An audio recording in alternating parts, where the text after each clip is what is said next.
Assalamualaikum warahmatullahi wabarakatuh. Waalaikumsalam warahmatullahi wabarakatuh. Maskernya hamdan wa syukronillah mabadu. Ini kita kedatangan tamu spesial jauh-jauh dari kelas Jawa Timur, Pak. Oh. Beliau ini adalah salah satu dokter di dunia pendidikan, khususnya di kawasan Tuban Selatan. Kalau dulu itu ada PCNU Tuban Senori Bangilan. Nah, ini dokternya ini dari wilayah selatan.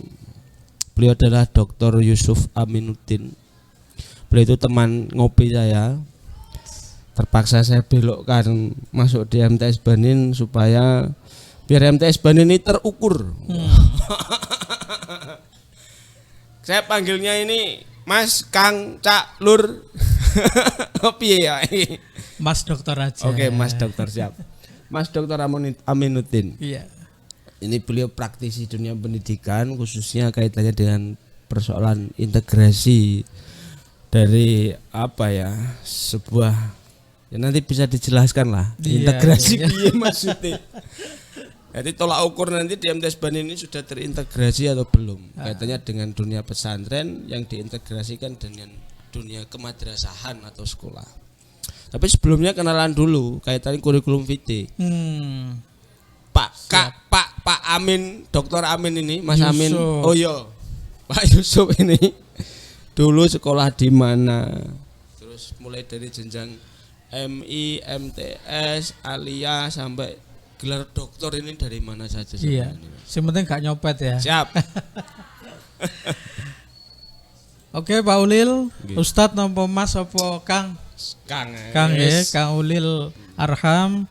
Assalamualaikum warahmatullahi wabarakatuh. Assalamualaikum warahmatullahi wabarakatuh. Perkenalkan, nama saya Muhammad Yusuf Aminuddin, biasanya dipanggil Yusuf. Mas Yusuf ya saya kena soalnya saya enom. Bojo sik situ. Bojo alhamdulillah satu di sini dan satu di sana. Tapi tidak jadi di sana ya. Jenjang pendidikan saya mulai MI, saya di MI Al-Falah Katerban Senori Tuban. Belakang rumah sendiri. MTS kebetulan juga pernah masuk dalam MTS Banin di Sunatun Nur ini dan menapakkan kaki juga di sini dan kemudian lanjut di MA Islamiyah Senori. Jadi saya mulai dari dasar sampai menengah itu juga bibit-bibit dari Sunatun Nur, Mas. Jadi murni dari rahim. Betul, dari rahim Sunatun Nur. Alhamdulillah ini. Jadi S1 kemudian saya ikut program PMDK, rekomendasi dari Sunatun Nur lagi. Tembus. Alhamdulillah masuk di kampus favorit di Surabaya yaitu UIN Sunan Ampel Surabaya. Itu di tahun berapa nih? Tahun 2008. Kalau dulu namanya IAIN Surabajul. Iya, kalau Bajul. Sekarang jadi UIN Surabaya. Iya. Kemudian lanjut S2, kebetulan juga saya dompleng lagi nih. Saya ikut pembibitan dosen dan alhamdulillah masuk di UNESA. Jadi biyen aku juga gak pengen kuliah. Maria 1 terus mulai kampung rapi, kaleng ngulang ono tok wae. Ternyata punya jalan yang berbeda. Iya. Akhirnya ikut jenjang pendidikan di Magister UNESA. Dan S3 juga dompleng lagi, Mas. S3 ini kebetulan juga ikut program beasiswa 5.000 dokter yang disponsori oleh Kemenak tahun 2016 kemarin. Dan alhamdulillah lolos dari berapa ratus. Itu berapa tahun itu S3 itu? 3 tahun. Harusnya 3 tahun, tapi saya molor 1 tahun. S1-nya berapa tahun? S1-nya 4 tahun, S2-nya 2 tahun, berhenti 1 tahun, kemudian lanjut S3. Dan alhamdulillah tahun 2020 kemarin telah menyandang predikat doktor. Top satu-satunya dokter kayak yang di Kecamatan Senori ini. Ya kayaknya sih. Sombong. Mudah-mudahan ada yang menjadi dokter lainnya. Termasuk Mas Ulil ini harus lanjut pendidikan ke magister dan dokter nantinya. Untuk jurusan ini Mas Yusuf. Jurusannya mulai dari S1. Jurusan saya kebetulan ini mulai dari jenjang S1 sampai S3 manajemen pendidikan Islam. Jadi linear sekali. Mulai dari S1 KI, jurusan yang pertama kali di IAIN ini. KI itu dulu tidak jelas progresnya. Enggak jelas. Tapi berawal dari pemikiran Islam, kemudian diarahkan ke konsentrasi manajemen pendidikan, sampai outputnya ijazah itu ada jurusan KI, konsentrasi manajemen pendidikan Islam. Akhirnya kita ranahnya MPI. Kemudian di UNESA itu saya lebih memilih manajemen pendidikan umum, karena dulu di Surabaya tidak ada MP. Akhirnya pendidikan umum saya dapatkan di UNESA. Nah, S3-nya kebetulan juga lagi. Kebetulan di 5.000 dokter itu program studinya adalah MPI lagi. Dan alhamdulillah saya juga menjadi salah satu dokter manajemen pendidikan Islam. Dan sekarang ngajar di mana Pak Yusuf? Untuk ngajar ini ada beberapa kampus perguruan tinggi negeri maupun swasta. Yang pertama ada di UIN Sunan Ampel Surabaya. Juga ngajar di sana. Masih ada di Fakultas Tarbiyah dan Keguruan. Di Pacet ada kampusnya Mbak Asep, namanya Institut Kiai Haji Pesantren Institut Pesantren Kiai Haji Abdul Halim. Haj. Di sana ngajar pasca sarjana Mas. Ada di prodi MPI dan prodi PAI. Terus jadi jaraknya juga lumayan jauh tempuhnya. Iya, satu ngajar di Surabaya, terus Pacet, terus ada lagi. Ada lagi di YAI Alikma. Alikma dekat Singgan, ini. Ya ini yang paling dekat. Dan ini mudah-mudahan tahun ini atau tahun depan nanti dalam waktu dekat Senori juga bisa divisitasi perguruan tingginya. Sudah jadi proses itu Pak ya? Sudah proses dan sampai Kemenak, tinggal nunggu hari H visitasi. Dan salah satu yang memperjuangkan berdirinya itu perguruan tinggi di Yayasan Sunatunur itu ya Pak Yusuf ini. Nah, ini atas bantuan Mas Ulil dan kawan-kawan. Aku daftar di TU ya. Oke, itu diri saya, alamat saya Katerban, Senori Tuban, saya lahir di sana, di Senori juga, dan domisili sekarang di Mondoan. Di Tuban. Perumahan Mondoan ya. Kalau Mas Ulil mau ngopi di Tuban, depan RSNO tinggal WA saya, mampir dulu di Mabes. Kalau di sini juga ada kopi. Oh iya. Ada kopi. Diminum dulu. Monggo Kak Bang. Nah, ngomong-ngomong dengan latar belakang Pak Yusuf ini kan sangat bahasanya kalau bahasa mahasiswa itu kan aktivis dunia pendidikan. Wah. Di era sekarang ini kan dari 3 tahun terakhir ini kan dunia pendidikan ini sangat banyak sekali digempur dengan persoalan pandemi. Iya.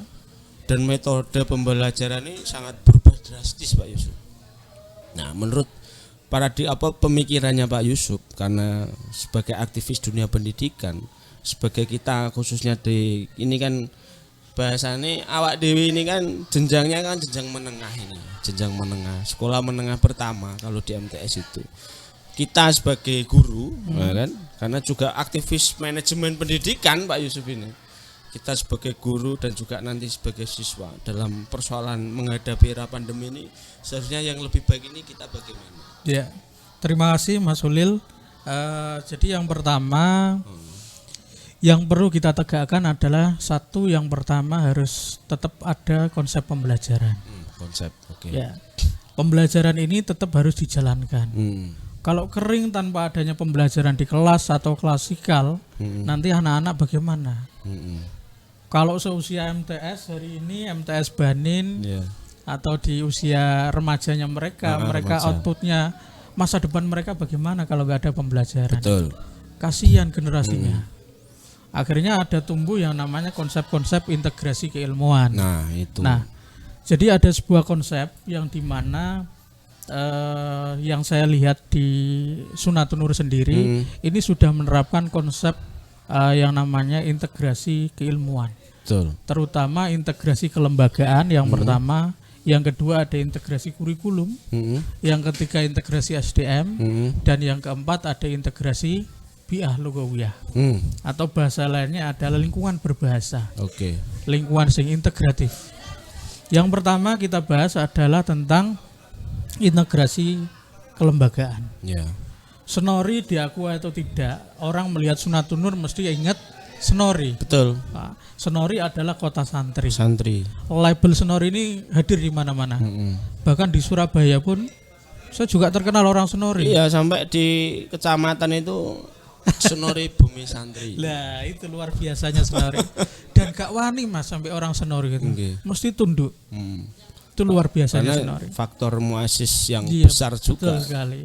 Kalau saya boleh bercerita dikit ya, mulai dari transformasi kelembagaannya ini, itu kalau konsep saya itu adalah bagian dari kekuatan spiritualitas para muasis terdahulu. Jadi orang terdahulu pendiri ini luar biasa sekali. Bisa menyatukan konsep pesantren yang di lingkungan Senori itu banyak sekali menjadi satu sekolah. Itu kalau nggak di Senori tidak bisa. Betul itu, karena betul dalam naskah sejarah yang sering dibicarakan para ustadz guru-guru terdahulu itu memang Senori itu berawal, khususnya Sunatun Nur itu berawal dari dunia pesantren yang dulunya itu Yai almarhum Yai Masyuri. Sampai menjadi sebuah lembaga formal, awalnya kan non formal karena basisnya pesantren, diformalkan menjadi sebuah madrasah. Makanya itu saya katakan ini konsepnya adalah konsep integrasi yang mana ini adalah bagian dari riwayat atau critical incidentnya orang muasyir terdahulu. Jadi ada istilah yang saya katakan tadi adalah kekuatan spiritualitas, Mas. Keramat, Pak. Kalau bukan itu, saya kan tidak akan bisa bersatu. Buktinya kita hari ini luar biasa Sunatun Nur perkembangannya. Transformasinya mulai dari pendidikan diniyah, mulai PAUD sampai pendidikan tingginya, itu cukup luar biasa. Bahkan di Tuban ini nomor 1. Transformasi kelembagaannya luar biasa. Nah, karena kekuatan spiritualitas itulah maka Senori bisa seperti ini. Meskipun di sekelilingnya ada banyak lembaga formal tetapi mayoritas pusatnya ada di Sunatun Nur dan Senori. Jadi ikon utamanya. Bahasanya PAUD kan ikon dunia pendidikan. Itu yang pertama. Jadi transformasi pesantren dengan lembaga formal yang ada di Sunatun Nur ini sudah terjalin dengan baik. Tinggal konsepnya, ini kan best practice. Pelakunya, implementasinya sudah ada. Tetapi konsep tentang itu sudah ada belum? Nah, itu kan perlu dipikirkan. Supaya apa? Orang mau mengadopsi, mau adaptasi, mau berkumpul atau mau melihat konsep yang ada di Sunatun Nur ini tahu. Jadi kalau ada studi banding dari perguruan tinggi mana, sekolah mana, MTS mana, itu tahu, oh ini konsep integrasinya bisa dipakai untuk implementasi di lembaganya. Tapi bisa enggak diilmiahkan itu? Maksudnya dengan bahasa nilai-nilai spiritual kan itu, nilai-nilai spiritual dari para muasis, istilahnya barokah muasis, salah satu faktor besarnya besarnya Sunatun Nur itu berasal dari barokahnya para muassis. Bisa Mas. Ya nanti kita lihat dari sisi amaliyahnya. Terus sisi lagi nasabnya, faktor keturunannya itu juga bisa nantinya. Atau dengan bahasa lainnya adalah riadohnya beliau.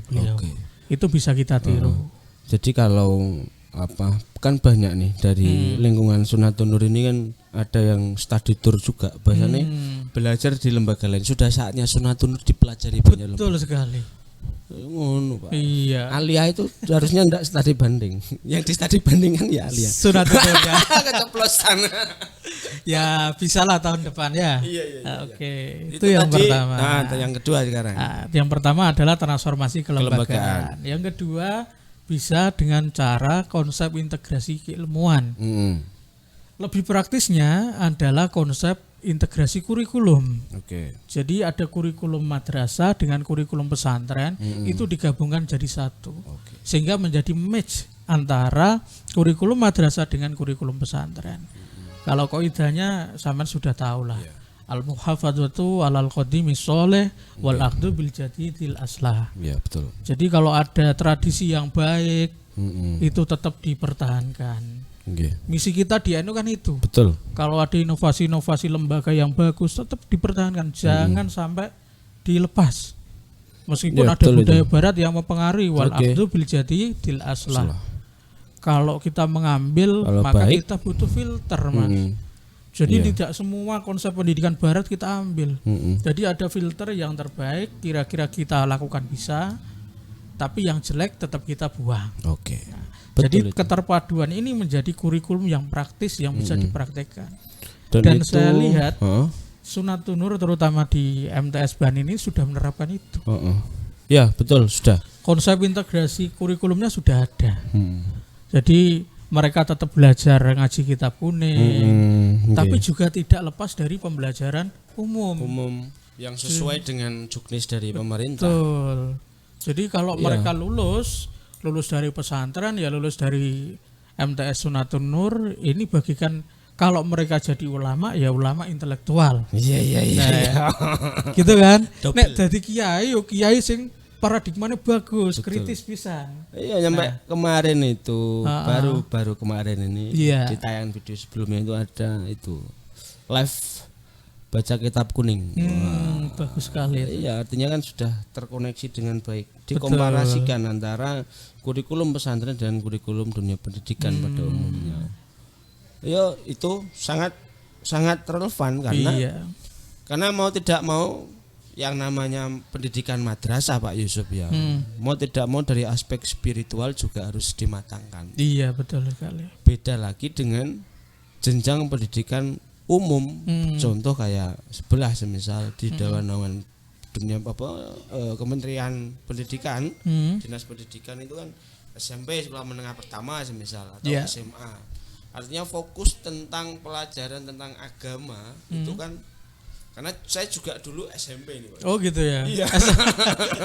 SMP mana? SMP sebelah. Oh sebelah. Nah, jadi fokus tentang pelajaran khususnya di bidang agama itu hanya pelajaran pokok saja. Beda dengan MTS. Iya. Luar biasa. Iya. Dan sudah seharusnya anak-anak ini daftar di MTS Banin. Betul sekali. Oke, yang kedua tadi ya, yang kita muncul output siswa menjadi ulama yang berintelektual. Nek jadi kiai yo kiai sing hebat pisan. Ojo separo-separo Mas. Kalau jadi intelektual yang ulama. Betul. Jadi sebaliknya, diintegrasi itu outputnya itu. Jadi nek jadi bupati, nek jadi presiden, wakil presiden itu ya intelektual tapi ya ulama. Iya. Tetap mengedepankan nilai-nilai keagamaan. Ya kayak Gus Dur lah. Iya. Jadi contoh-contohnya sudah ada. Best praktisnya pelaku juga sudah ada. Di Sonori ini juga sudah banyak. Banyak ya Pak. Banyak sekali. Sopo contohnya? Ya jangan disebut. Itu rahasia pribadi. Iya. Oke, itu kedua ya. Jadi ada transformasi integrasi kurikulum. Oke. Yang ketiga ada transformasi sumber daya manusia. Transformasi SDM ini apa? Jadi ada istilah pendidik yang terintegrasi dengan pesantren. Jadi mencari guru, inputnya guru-guru yang alumni dari pesantren, terutama pesantren salaf. Itu yang pertama. Jadi diintegrasi sumber daya manusia ini tujuannya apa? Guru-gurunya juga biar tahu tentang integrasi keilmuan itu. Jadi dia masuk di madrasah maka dia harus punya background pesantren. Kalau nggak begitu bisa sebaliknya. Jadi integrasi SDM ini bisa dimondokkan atau dipesantrenkan Mas. Bahasanya orang sekarang begitu. Jadi meskipun kadang kalau merekrut guru yang umum dengan tidak punya latar belakang pesantren, itu bisa diberikan pendidikan pesantren. Dikursuskan dulu atau disekolahkan di sini. Dengan cara apa? Pembinaan moralnya, kegiatan religiusitasnya, atau mungkin diberikan tempat di pesantren untuk ikut mengabdi. Betul. Jadi mereka betul-betul terintegrasi. Jadi artinya implementasi dalam tataran kelembagaan ini biar sinkron, ya betul. Kan? Karena fokus kita juga pesantren, juga pendidikan pada umumnya. Secara kapasitas saya sebagai guru yang mengajar juga harus paham betul tentang aspek tersebut. Khawatirnya nanti pintar muridnya. Punture wes apal Nazam Imriti, gurune durung ngerti. Lah itu permasalahannya. Iya. Makanya ini harus digalakkan. Duka. Jadi harus selaras. Iya, betul. Supaya integrasinya ini berimbang. Betul. Jadi betul-betul terintegratif nantinya. Jadi menjadi madrasah yang terintegrasi pesantren dengan madrasah. Atau sekolah madrasah dengan pesantren, sebaliknya. Beda kita dengan sekolah-sekolah formal yang di dinas pendidikan yang Mas Uli sebutkan tadi. Beda. Mereka menggunakan konsep ma'had atau menggunakan boarding school. Itu beda, enggak ada kiainya Mas kalau itu. Adanya ustadz, guru dan figur-figur teladannya saya kira kurang lah. Secara menurut tenaga pendidik yang murni. Iya, nek ngarane kok. Ya ngono ki lah. Iya. Dan itu muaranya dari pesantren Tatalwa. Iya. Dinas pendidikan itu sing ngoyok sebenarnya. Itu kan harusnya masuk lingkup Kemenak miliknya MTS atau madrasah. Yang berbau Islam tetapi diambil oleh mereka. Nah, ini kan podo karo ngoyok garapannya orang madrasah atau Kemenak seharusnya. Tapi kayak gini juga Pak Yusuf. Ini agak melebar sedikit ya. Iya, enggak apa-apa. Dunia pendidikan ini di bawah 2 naungan kementerian. Ada Kemenak, ada Kementerian apa? Pendidikan. Kementerian Pendidikan atau apa? Dinas ya. Pokoknya lah di bawah Pak siapa kalau itu? Kalau kabupaten kota dinas. Nah, ada 2 muara yang berbeda kementerian. Nah, ini kan apa seharusnya begitu atau seharusnya menjadi satu saja kira-kira itu? Karena pasti secara kurikulum beda kan, secara kebijakan juga beda. Beda juga. Secara honorarium misal guru lewat yang di bawah Kementerian Agama ada simpatika, dapat per bulan berapa itu, amis. Terus lagi di dunia pendidikan juga ada double data yang diinputkan. Nah, itu. Nek wis kebuki gak sal brono. Iki kudu mulbrono. Iya. Iki mestine piye ya apa sebagai praktisi tadi? Harusnya dulu sebenarnya sudah bidang garapannya ini jelas. Yang ngurusi pendidikan zaman dulu sebelum ada Kemenak itu adalah dinas pendidikan. Tetapi karena dikotomi keilmuan, terus karena ilmu-ilmu agama yang ada di dinas itu merasa terkikis dan materi-materi keagamannya sangat kurang, akhirnya Kemenak ini buat sendiri Mas. Jadi tidak hanya kelembagaan umroh dan haji yang diurusi atau agama-agama, tetapi pendidikan madrasah juga punya. Misinya sebenarnya itu untuk memperjuangkan keagamaan. Iya, sama halnya kaitannya dengan kalau saya dulu itu sempat diskusi sama Prof Henry. Prof Henry itu beliau itu staf ahlinya Kominfo, sampai bilang begini.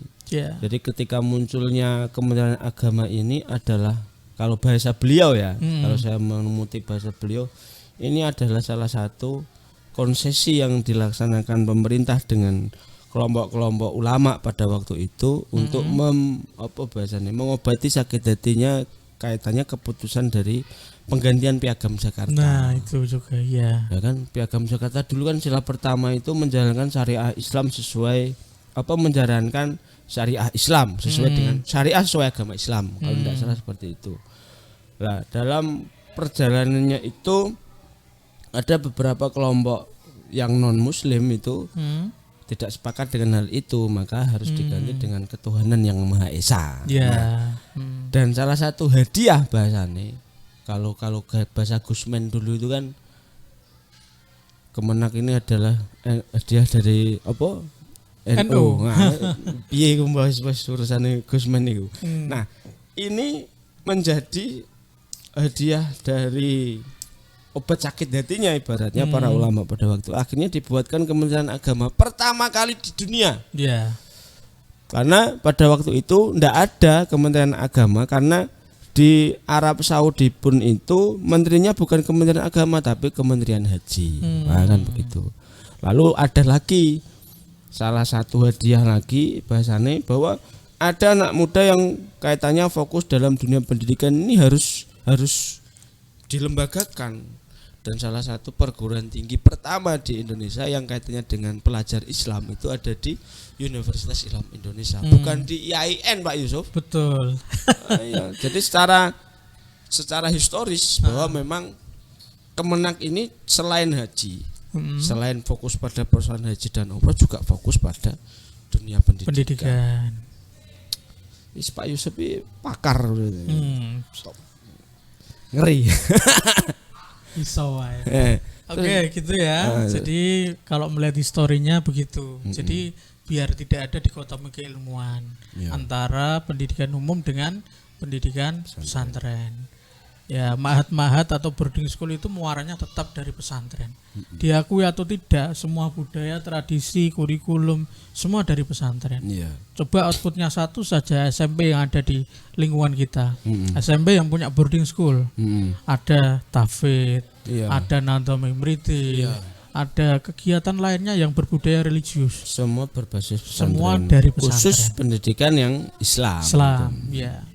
Makanya itu saya bilang tadi, seharusnya bidang garapannya sudah berbeda-beda. Yang satu ngurusi umum saja, yang satu ngurusi keagamaan. Melebar sidik ya. Ora apa-apa, bebas. Nek musuh pakar bebas. Apa lagi? Ada yang keempat. Itu yang ketiga ya. Jadi yang ketiga ada integrasi sumber daya manusia tadi. Guru-gurunya, tenaga pendidiknya harus disesuaikan dengan integrasinya. Yang keempat, ini entah dilaksanakan atau belum kalau di sini ya. Namanya adalah integrasi sarana prasarana atau lingkungan yang berbahasa. Kalau bahasa lainnya bi'ah logowiyah. Lingkungan sing integratif, Mas. Itu secara aplikasinya contohnya bagaimana? Contohnya begini. Jadi siswa di MTS ini diwajibkan dengan berbahasa bilingual. Bahasa Arab maupun bahasa Inggris. Tujuannya apa? Ke depan alumni-alumni kita, terutama alumni di Sunnatun Nur itu bisa menguasai bahasa Arab dan bahasa Inggris. Itu adalah modal utama untuk pergi ke luar negeri. Mbah mek apa ning kono atau studi lanjut atau menjadi TKI, TKW, itu adalah salah satu modal. Pengen kuliah ke Kairo harus punya basic bahasa Arab. Pengen kuliah ke Inggris harus punya Inggris. Bahasa. Nah, ini PR besar. Nah, ini kalau umpama nantinya menjadi salah satu integrasi yang bagus di MTS Banin ini adalah menjadi tolok ukur yang luar biasa. Jadi siswa seusia MTS sudah bisa menguasai kosakata bahasa Arab, bahasa Inggris. Sudah membiasakan diri. Nah, iya, mungkin perlu harus ada itu jadwal khusus itu ya. Betul. Jadi koyok-koyok nanti mereka keluar itu sudah bisa punya bahasa yang dikuasai. Sampai Tuban pun juga sekarang kan ada bahasa wajib harus bahasa Jawa. Nah itu juga bagian dari penguatan budaya lokal. Ben gak luntur nanti tradisinya. Nah sebagai contoh Mambo Solihin di Gresik itu pusat. Itu juga menerapkan itu. Jadi mereka modalnya kalau pengen ke Kairo langsung Mas bisa. Gontor lagi. Terus gak bingung kursus-kursus. Betul. Kalau kita kan enggak, masih harus ke Pare dulu. Butuh beberapa bulan untuk memahami bahasa. Nah ini kalau diterapkan di sini konsep integrasi berbahasa tadi itu akan menjadi bekal tersendiri buat alumni-alumninya. Jadi menjadi bagus sekali nanti. Sempurna nanti. Iya, sangat perfect sekali. Ya entah kapan itu, tetapi konsep itu kan harus dimatangkan nantinya.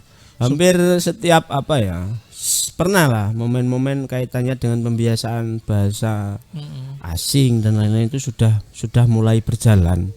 Namun hanya sebatas di ini ketika mapel tertentu. Jadi nek aku ngulang prakarya ngomong bahasa Inggris yang ngeluh siraku. Ya nanti guru-gurunya bisa diintegrasikan bahasa juga. Nah ini juga perlu. Jadi modalnya gurunya juga punya, siswanya juga tahu. Ada salah satu sekolah MBI di Pacet itu miliknya Mbak Yasep. Itu ada madrasah berbasis internasional. Jadi gurunya ya iso bilingual, Arab, Inggris dan Mandarin. Muridnya juga bisa, outputnya bisa kemana-mana, Mas. Jadi persyaratan guru di sana harus berbahasa asing. Betul. Ngeri Pak, harus daftar. Tapi buktinya malah banyak ratusan siswa itu yang berbondong-bondong ke sana. Karena secara kualitas juga mapan. Iya, kan? Betul sekali. Ya, mudah-mudahan MTS Banin ini ke depan bisa seperti itu.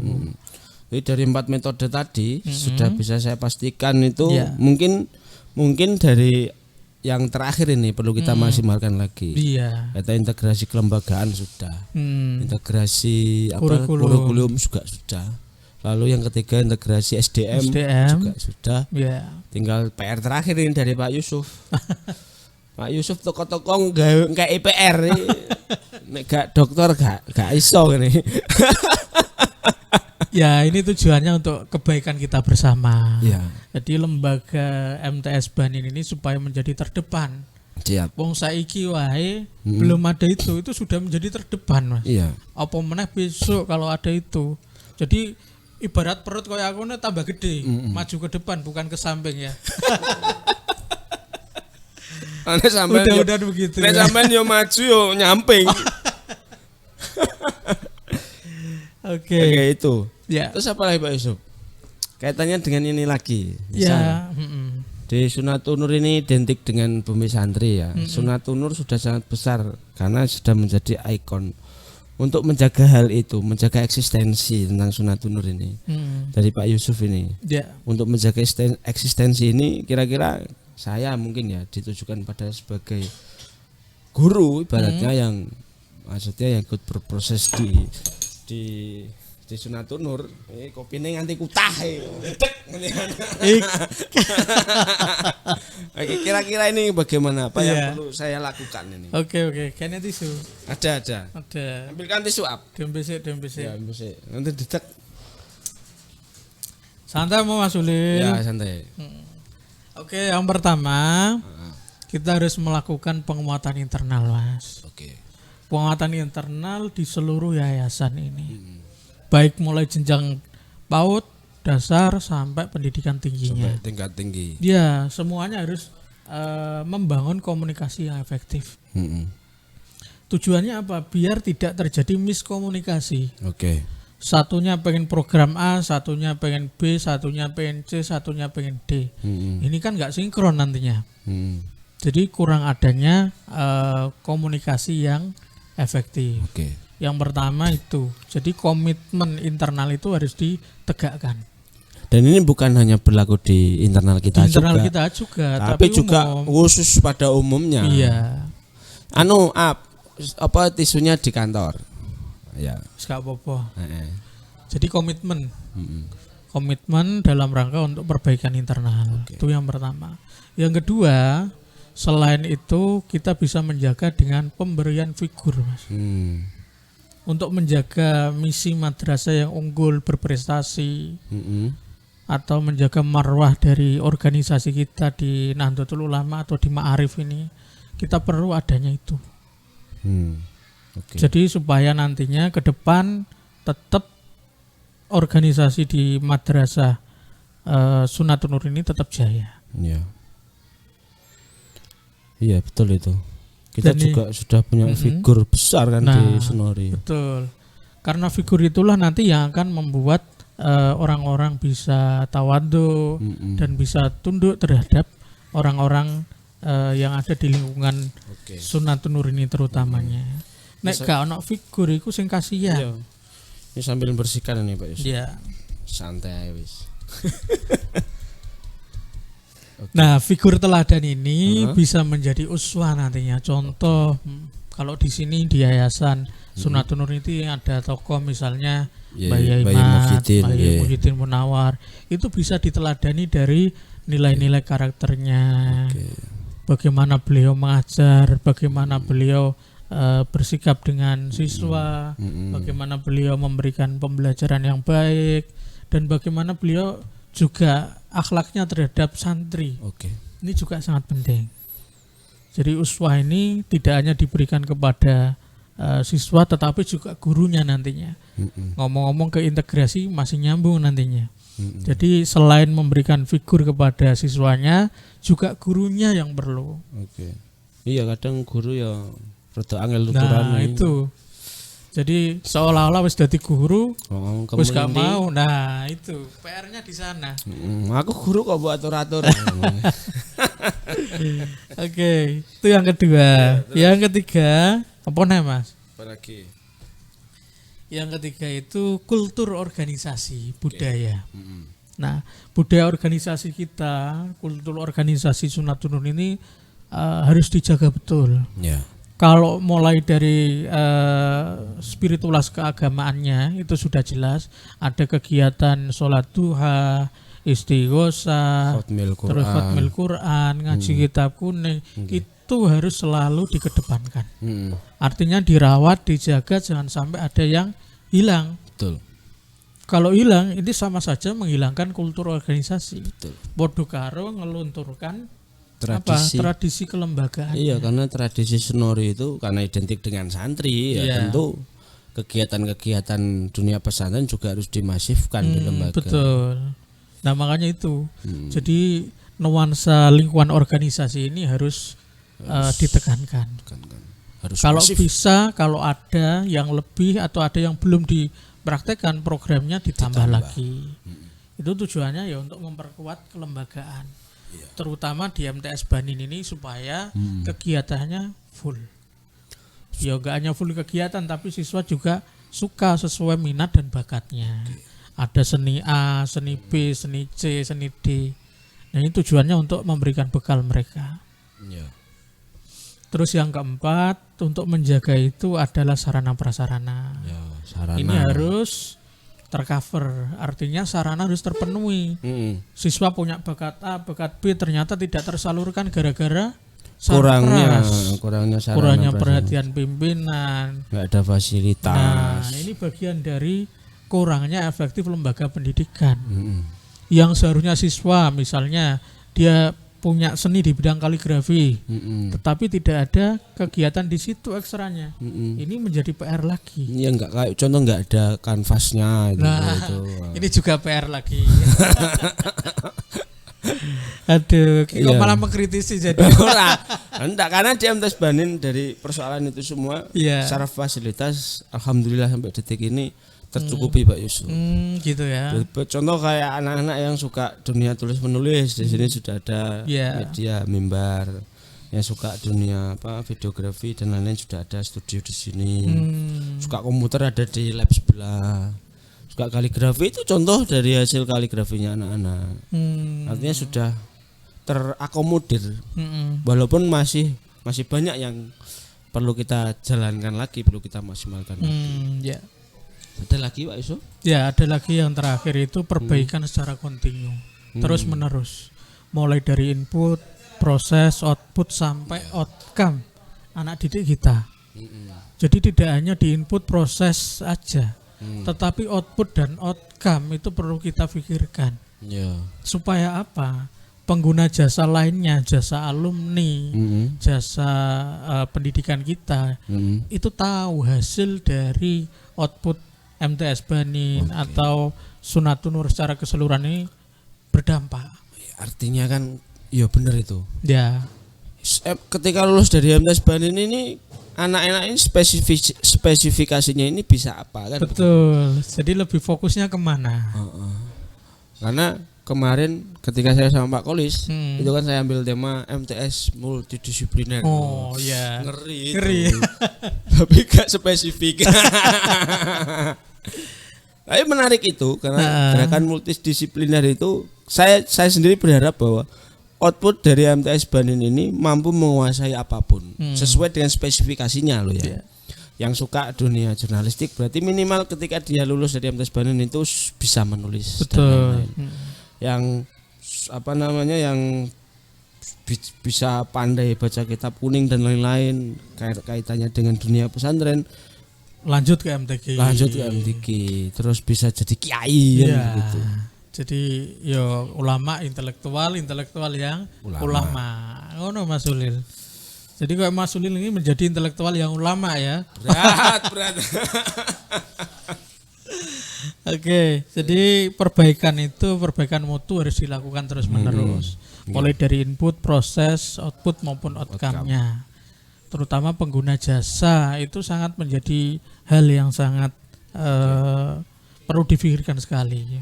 Apalagi MTS Banin ini siswanya sudah banyak sekali Mas ya. Ada berapa kelas? Banin? Ada satu kelas 1 itu ada sampai FA, B, C, D, E, F 6 kelas. Nah, ada 18 kelas. Ada 18 kelas. Ini kalau ada konsep-konsep integrasi tadi malah lebih bagus lagi. Iya. Syukur-syukur jadi 50 kelas Ben. Amin. Amin ya.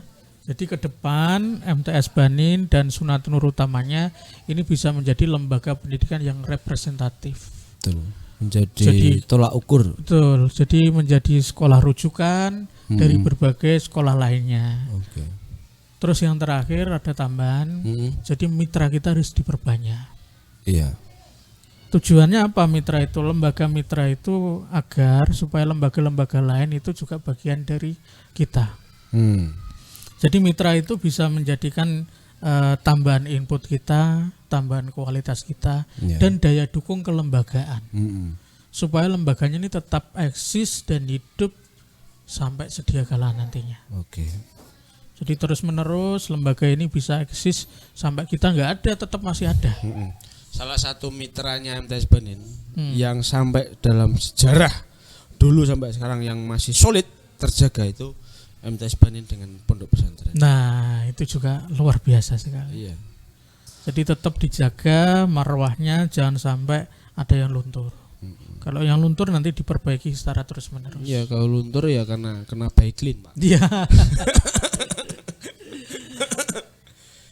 Jadi itu konsep-konsep integrasi keilmuan. Jadi ada konsep transformasi kelembagaan pesantren dengan madrasah atau madrasah dengan pesantren. Yang kedua ada integrasi kurikulumnya Mas, kurikulum madrasah dengan pesantren atau sebaliknya. Di sini duluan mana? Kalau duluan pesantren ya pesantren berbasis madrasah. Yang ketiga ada konsep integrasi sumber daya manusia tadi. Yang keempat ada integrasi lingkungan yang berbahasa. Kita belajar banyak dari Pak Yusuf. Dan ini ketika kita implementasikan betul pada lembaga kita ataupun lembaga lain pada umumnya, tentu akan menjadi sekolah yang sangat luar biasa Pak Yusuf. Dan karena yang ngomong ini seorang pakar, ya wis wis awak dhewe.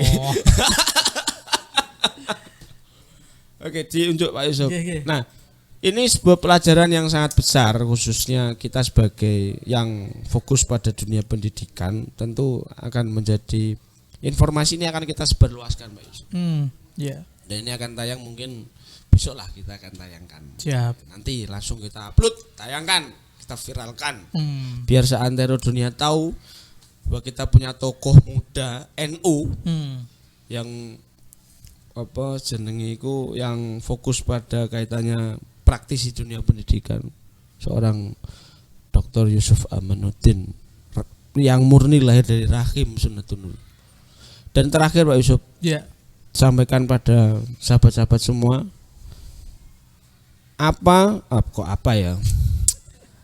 pada sahabat-sahabat sekalian, khususnya bagi anak-anak yang saat ini lulus MI atau SD, untuk diarahkan untuk masuk di MTS Banin.